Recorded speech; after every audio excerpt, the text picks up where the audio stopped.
Welcome to Mapping Global China Conversations. I'm Xiaojiao Wang, a postdoctoral fellow at NYU Shanghai.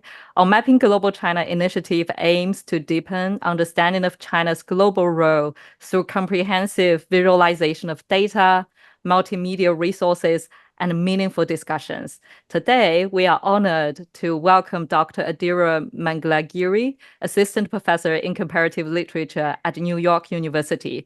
Dr. Mangalagiri's groundbreaking research bridges 20th century Chinese and Indian literatures, contributing to the fields of comparative literature, global South studies, and postcolonial studies. Her 2023 book, States of Disconnect, China-India Literary Relations in the 20th Century, offers a critical lens on severed transnational connections between 1900 to 1965. Today, we'll explore her book, her research, and insights on global China studies. Adhira, we're thrilled to have you here. To begin, could you share what led you to focus on Chinese and Indian literary relations and what inspired the wonderful book, States of Disconnect? Thank you so much, Yara, for having me. And I'm so glad to have this opportunity to sit down with you. States of Disconnect grew during my undergraduate studies. I would say I was very fortunate to have the opportunity to grow up in both China and in India. So by the time I started my undergraduate studies in the US, I had already spent many years studying both languages, Hindi and Mandarin Chinese. And so when I started my undergraduate studies, this was I'm dating myself, early 2000s, coming up to the 2010s. This was a kind of high moment for world literature in the subfield of comparative literature. There was a lot of excitement around the boom Complet had experienced around the growth of world literature. And really there was a sense in the air that the world was coming into view as an interconnected totality, and a lot of excitement in studying those connections that brought the whole world together. So that was the spirit in which I started my research. And by the time I started grad school in the early 2010s, I was all set to build my doctoral research around thinking about connections and affinities between the Chinese and Hindi literary spheres. And probably that was why I was admitted to the doctoral programs that I got into in the first place. But as I started digging into that, I actually found myself more and more attracted to texts that were a little bit more uncomfortable or were against, in a sense, the ethos of world lit as a celebration of connection. So one of the first texts that I encountered, to give you an example, was these Chinese texts published in 1920s, 1930s Shanghai that depicted the figure of the Indian policeman. These texts really, I felt, betrayed a critical limit in Complet, because the Indian figure in these Chinese texts that are interested in thinking about ideas of China and India together, in fact, the policeman figure comes across as singularly hated in very racist depictions, a lot of antagonism. And so the excitement that I felt reading these texts stemmed from this uncertainty. Like, I didn't feel like I had the tools within Complet at the time to be able to understand or productively study these texts and resist the instinct to set them aside and look towards the more friendlier instances of collaboration and influence. So that's how I ended up collecting together this archive of the more uncomfortable texts, and that was what ended up being the core of the book, States of Disconnect. And then there's, a lot of the theoretical framework got amplified during the pandemic years. Really, we got to see a very stark image of the ends of globalization, decay of global capital, the policing of borders, increase of state violence. And so all of those conditions of my present lived experience in which I was writing the book fed into what grew as States of Disconnect. Thank you so much for sharing how this wonderful book came into being. And it definitely came out in the right time and right place, right? So in New York City, it was published by Columbia University Press, I guess. I think it's a treasure for the readers to really see the other picture of comparative literature. As a comparatist in literature myself, I know that as you have just said, Adhira, there have always been discussions on boundaries crossed, connections built, influence analyzed, right? And I really got fascinated by the concept of disconnect that you used in your book. And I think your reference to the COVID years, it was a really kind of interesting reality reflected through your book and through your study of these moments. So could you elaborate a bit more on the concept of disconnect or any other key concepts in your book, State of Disconnect? Yeah, I really hope that the idea of disconnect is what readers, regardless of whether they're incomplete or not, can take from the book to their own archives or to their own disciplinary contexts. Disconnect, I think, comes out of this background in the study of transnational literary relation, wherein we, as scholars of literature, have become very well versed with thinking about unequal power dynamics along vertical fault lines.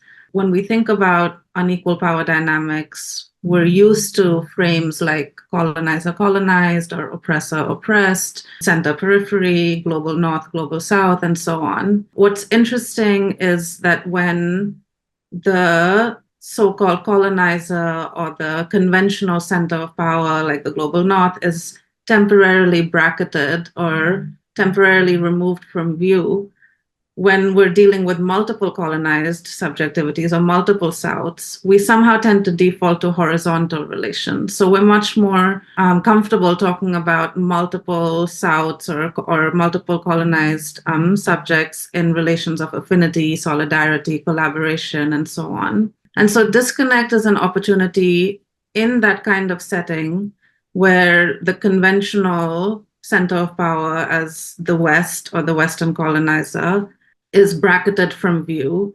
Disconnect is an opportunity to think about the new centers of power that nonetheless still structure relations between literatures and interlocutors that we tend to look at as horizontal. And in the context of China and India, there's such a long history of discourse around China and India being brothers, friends, especially into the 20th century when that discourse took on a postcolonial tenor. And so I was interested in how state power arises during that same time period as a new kind of hegemon in ordering literary expression, in reining in meaning, the possibilities of meaning.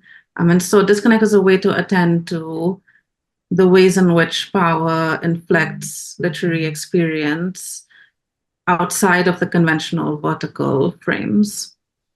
Yeah, thank you so much. I really get a lot of inspiration from your work and from your answers. It's kind of like, because I do China and France comparison in my own research, so I know that the normative method that we use is to show the power relationship and dynamic between the colonizer, the colonized. There's a horizontal hierarchical relationship between the two things compared.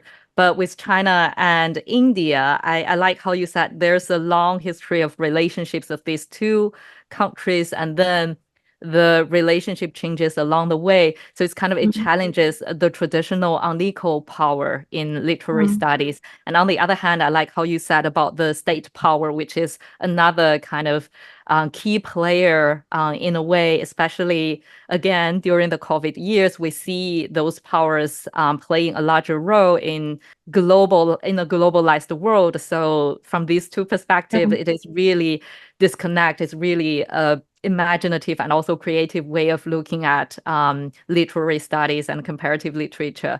So and thank just you so much. sorry to interrupt. Just to return to the context of the COVID years, I do think that was a unique moment of clarity that did not necessarily inaugurate a new state of the world. I think instead, what the pandemic years did was really bring into focus the kinds of fractures and fault lines that were already forming and that were already there. The pandemic just cleared space for us to be able to confront those kinds of fault lines more centrally.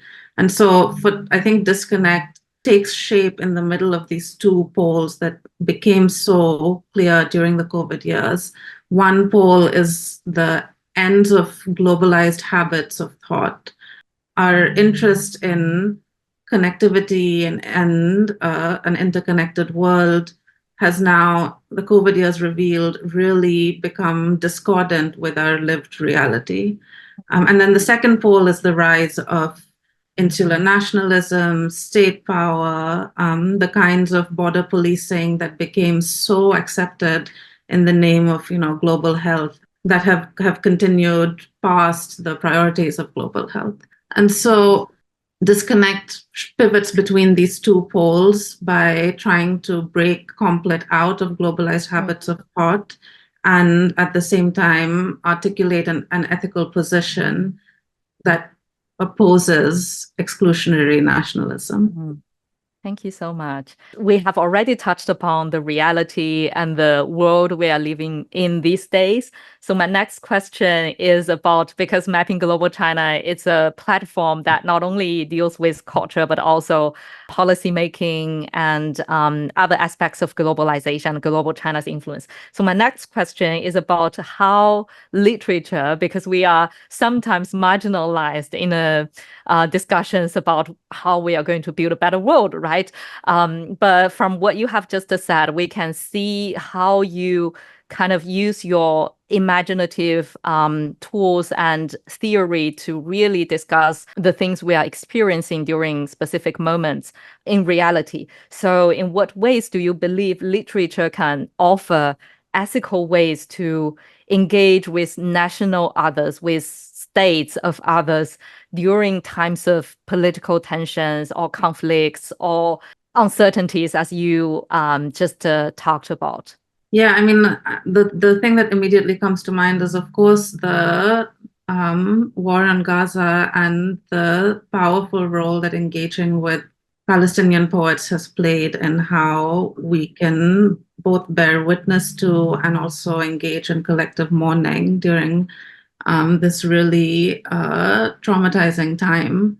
In States of Disconnect, I was equally interested in not only what literature can offer to times of political conflict, but maybe more centrally, I was interested in what literary criticism or the study of literature can offer to life amid political uncertainty and conflict. And part of this, as you said, comes from a feeling that many people in literary studies have, that they're constantly having to justify their work and their existence to not only their institutions, but also to their governments and to the larger public. And so literary studies is having to translate itself in a way to make itself legible as having a productive role to play in the world. And while I am always uncomfortable with the discourses of instrumentalization and the treating literature as though it's utilitarian, I do think just for the institutional survival for Complit, it is important to articulate why Complit matters in this time when it's being widely defunded across the world. And so part of my intention in the book was to make a case for the indispensability of the humanities and also of literary studies in particular to our present lived conditions. I wanted to make the case that there is something that literary criticism, the study of literature, can do in the face of virulent, exclusionary, parochial expression. Each of my readings of texts in the book, I hope, show that literary criticism can try to undo some of the exclusionary rhetoric that becomes encoded in text during particular political moments, instead of leaving those kinds of texts standing in place and looking towards, more friendlier kinds of texts, taking up uncomfortable texts and subjecting them to literary study can in fact undo the exclusionary rhetoric and can try to cultivate a more ethical kind of transnational literary relation. So exactly, my book was centrally concerned with the survival of complot, essentially. Thank you so much. And one of the reasons I really enjoyed your book is it's not only exclusively about China and India, but you really engaged with the concept of world literature and discussions around the justification of this field of research in general. So it's really a treasure also for the field, and to have someone like you to really elaborate on how it matters and how to analyze those uncomfortable texts and then bring in new perspectives into the field. So I'm curious about your current research. So what are you working on these days, and how do they build on or diverge from your research about China and India in the states of disconnect? I'm still thinking about the survival of conflict. The situation institutionally is unfortunately only getting worse in terms of the marginalization of conflict within universities and within the public sphere as well. I'm still thinking. I'm still thinking about the value of literary criticism. One shift that I've noticed, especially in conflict recently, is a shift away from spatial categories and more toward temporal forms of thought. And it's interesting because, we often talk about the spatial turn of the 1990s as a kind of innovative and energizing moment of breaking literary studies away from like the hegemony of temporal thought. But now, interestingly, that seems to have come full circle, and there seems to be a renewed interest in thinking in temporal terms. I think it's no coincidence, we're all confronting in some way or another a certain loss of futurity, be it a loss of institutional or disciplinary future or environmental future, political futures, and so on. And so my recent work has been trying to think about certain world literary problematics that are usually thought about in spatial terms and trying to think about how they may be instead reconceptualized temporally. So, for instance, translation is a classic example of a concept that over the last 30 or so years really became spatialized, and the extent to which we now depend on spatial metaphors when we think about how languages travel across linguistic borders, or how close or distant a translation is from the original. There's all of this spatial logic that undergirds translation thought. And I'm interested in whether we can think about translation temporally. What does it mean to be a time traveler as a translator? I'm interested in certain curious figures in Chinese and Hindi literatures that come up as both monks, monk being the quintessential translation figure, and at the same time a kind of spy. So a lot of my current work is similarly related to crossing borders, the policing of borders, but I'm thinking recently more in temporal terms. Thank you so much. Yet another innovative and creative refiguration of the concepts and also the theoretical stuff we have always been relied on in comparative literature. And then I'm looking forward to reading more of your current work or future work. So we've talked a lot about comparative literature, our crisis, and how your work and your future endeavors will really change how we think about the transnationalism and globalization in different ways, especially in times of fracture, time of crisis. So we'll come to the theme of mapping global China. We say global China, it really is a slippery and uncertain concept. I couldn't define it, but I'm curious about scholars from different field of research with their own expertise. How do you see global China studies? So the following questions will follow this strands of thought. So first of all, as a literary scholar working on China and India, how can the study of literary relations from your experiences between China and India contribute to the broader field of global China studies? And also you can tell me how you define the word global China studies or how you are confused about it. I don't know if I will attempt to define global China studies. I'm currently one of 20 members of a project funded by the British Academy that's called Global China Orders, Chinese Global Orders. Sorry. And all we do is meet and talk about how we don't understand what global China or Chinese global orders means. So there's an endless conversation to be had there.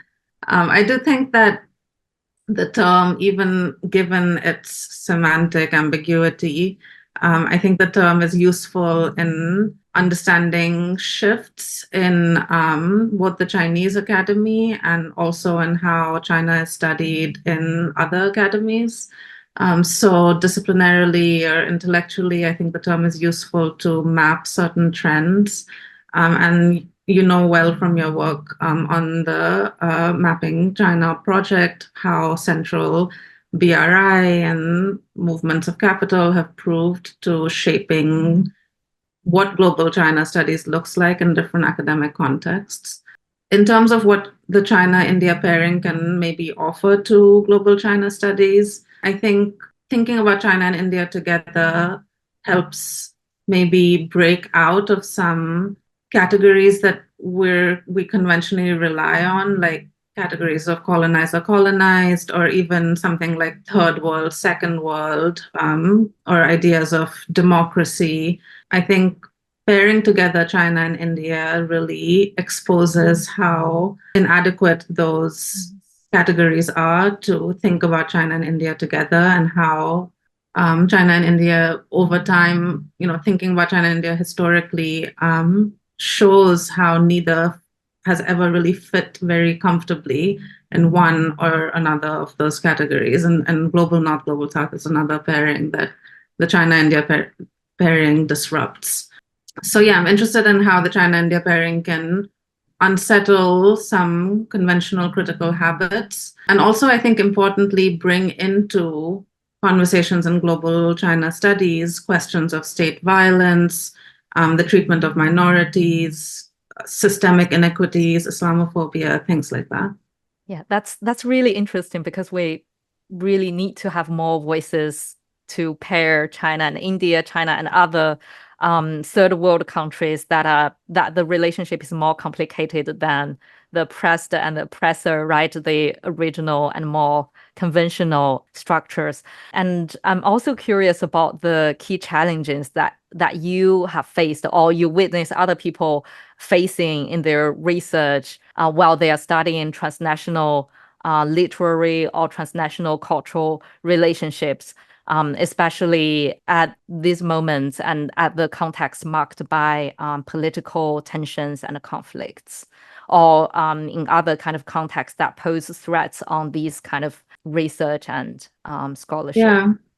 Yeah, I mean, there's a certain skepticism towards academic inquiry that often comes about in politically uncertain times. And so academics have to tread more lightly in terms of asking for access to archives or trying to conduct fieldwork.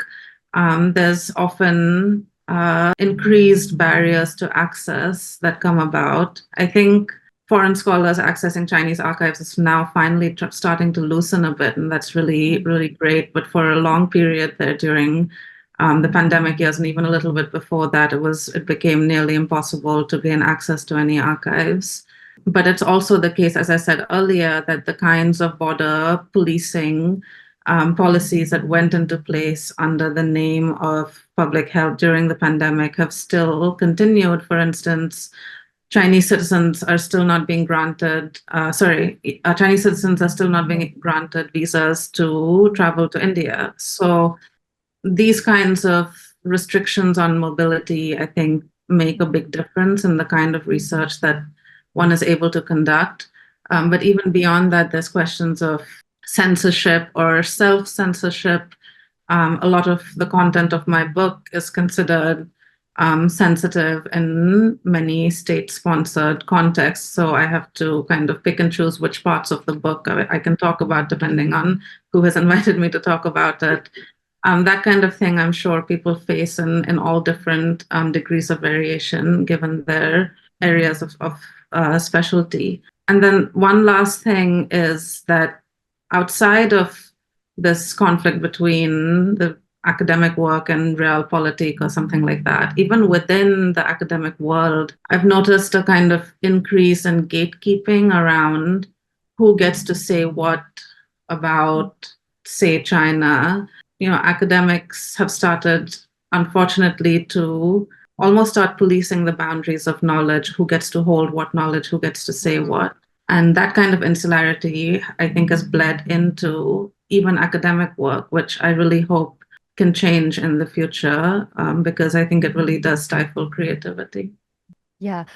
So thank you so much for the suggestions. And I hope that the academia could really listen to people like you. And then at least what we could do is to be more open-minded and open the gate instead of keeping it to yourself. So the last question is about future directions. What do you see as a kind of brighter future for research in global China studies? What would be your suggestion for institutions like Mapping Global China or platforms like Mapping Global China to really do something to bring more people to the field of global China studies and then have our voices being heard by a larger audience? So what are your suggestions? What are your thoughts? I'm curious. Yeah, I have more of a sense of where I see like literary studies an intersection with something like global China studies going. I think currently maybe there are two main forces shaping new work. One undeniably is like new media, including AI. Even in Complit, there's a lot of talk about whether Complit should still be called comparative literature, whether it should be called comparative media. Or, there's a kind of sense that people are no longer consuming narrative primarily through the medium of the printed book. And instead, we need to cultivate expertise in dealing with different kind of media. So that's one direction that I think is a point of intersection between literary studies and global China studies, given how central global China has been in new media discussions. Another direction is move towards geopolitics and thinking more actively about the intersection between geopolitics and literary cultural work. Again, global China is well positioned to have really scholars can really have their finger on the pulse of the shifts in geopolitics and how that may shape literary studies or delimit literary studies in certain ways. People are now calling current comparative literature as the age of geopolitics, as opposed to the age of globalization, which was previous State of the Discipline report title, which was also a transition from the age of multiculturalism, which was the one from the 80s, 90s. So yeah, I do think that thinking in terms of how geopolitics is shaping certain flows as opposed to how global capital shaped certain flows of literary and cultural production is a new direction that's really coming up. But I will say that in both senses, in both directions, there's really a great opportunity to open a conversation. And I think this relates to maybe what platforms like Mapping Global China can do. There's an opportunity to open new conversations on what the value of literary work is. I'll give you a brief example. I tried as somewhat novice to new media. I tried in a class I was teaching last semester to assign an audiobook and to think about what close reading might look like when we're listening to literature, or what close reading is, or close listening, and so on. And I found myself having to return to scholarship from the 1990s when audiobooks first started coming about, when people were talking about the book now on cassette tapes and listening to books in their car. And in that moment, there was a really lively conversation on what literature is, what does the shape of literature look like, what is the place of literature in the current world. And I hope now we can have a similar kind of reckoning with the value of literature in our life and work. And so instead of leaving literature behind, I hope this is a moment of re energizing conversations around what literature can hold within the university and beyond it. Thank you so much. It's a beautiful ending of our conversation. And thank you for joining us for this conversation and sharing your insights and your wonderful book. So Thank thank you you so so much, much. Adhira. Thank Thanks. you.